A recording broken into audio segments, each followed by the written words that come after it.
Mutual ഫണ്ടുകളിൽ നിക്ഷേപിക്കുമ്പോൾ നിങ്ങളുടെ adviser നിങ്ങളോട് പറഞ്ഞിരിക്കണം exit load ശ്രദ്ധിക്കണമെന്ന്.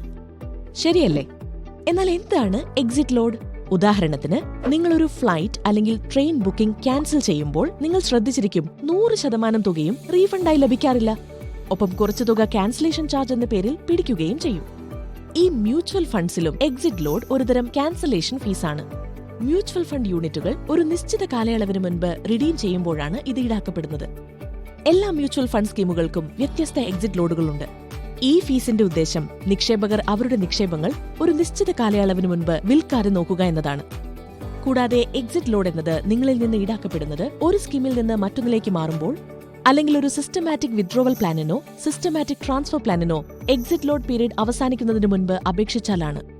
ഫീസ് സാധാരണയായി ഈടാക്കുന്നത് മ്യൂച്വൽ ഫണ്ടിന്റെ നിലവിലെ NAV-യിലും അത് കുറയ്ക്കുന്നത് ഫൈനൽ റിഡംഷൻ തുകയിൽ നിന്നുമായിരിക്കും.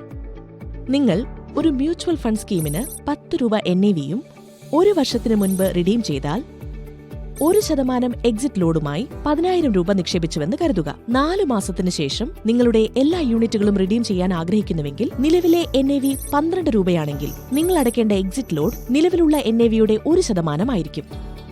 ഇവിടെ അത് 120 രൂപയാണ്.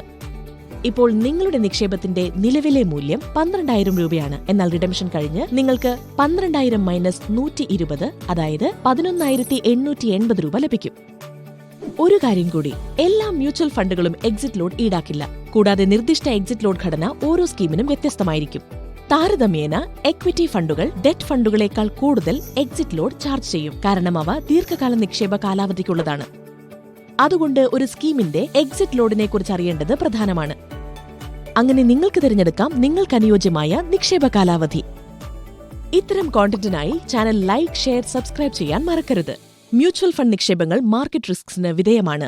പദ്ധതിയുമായി ബന്ധപ്പെട്ട എല്ലാ രേഖകളും ശ്രദ്ധാപൂർവ്വം വായിക്കുക.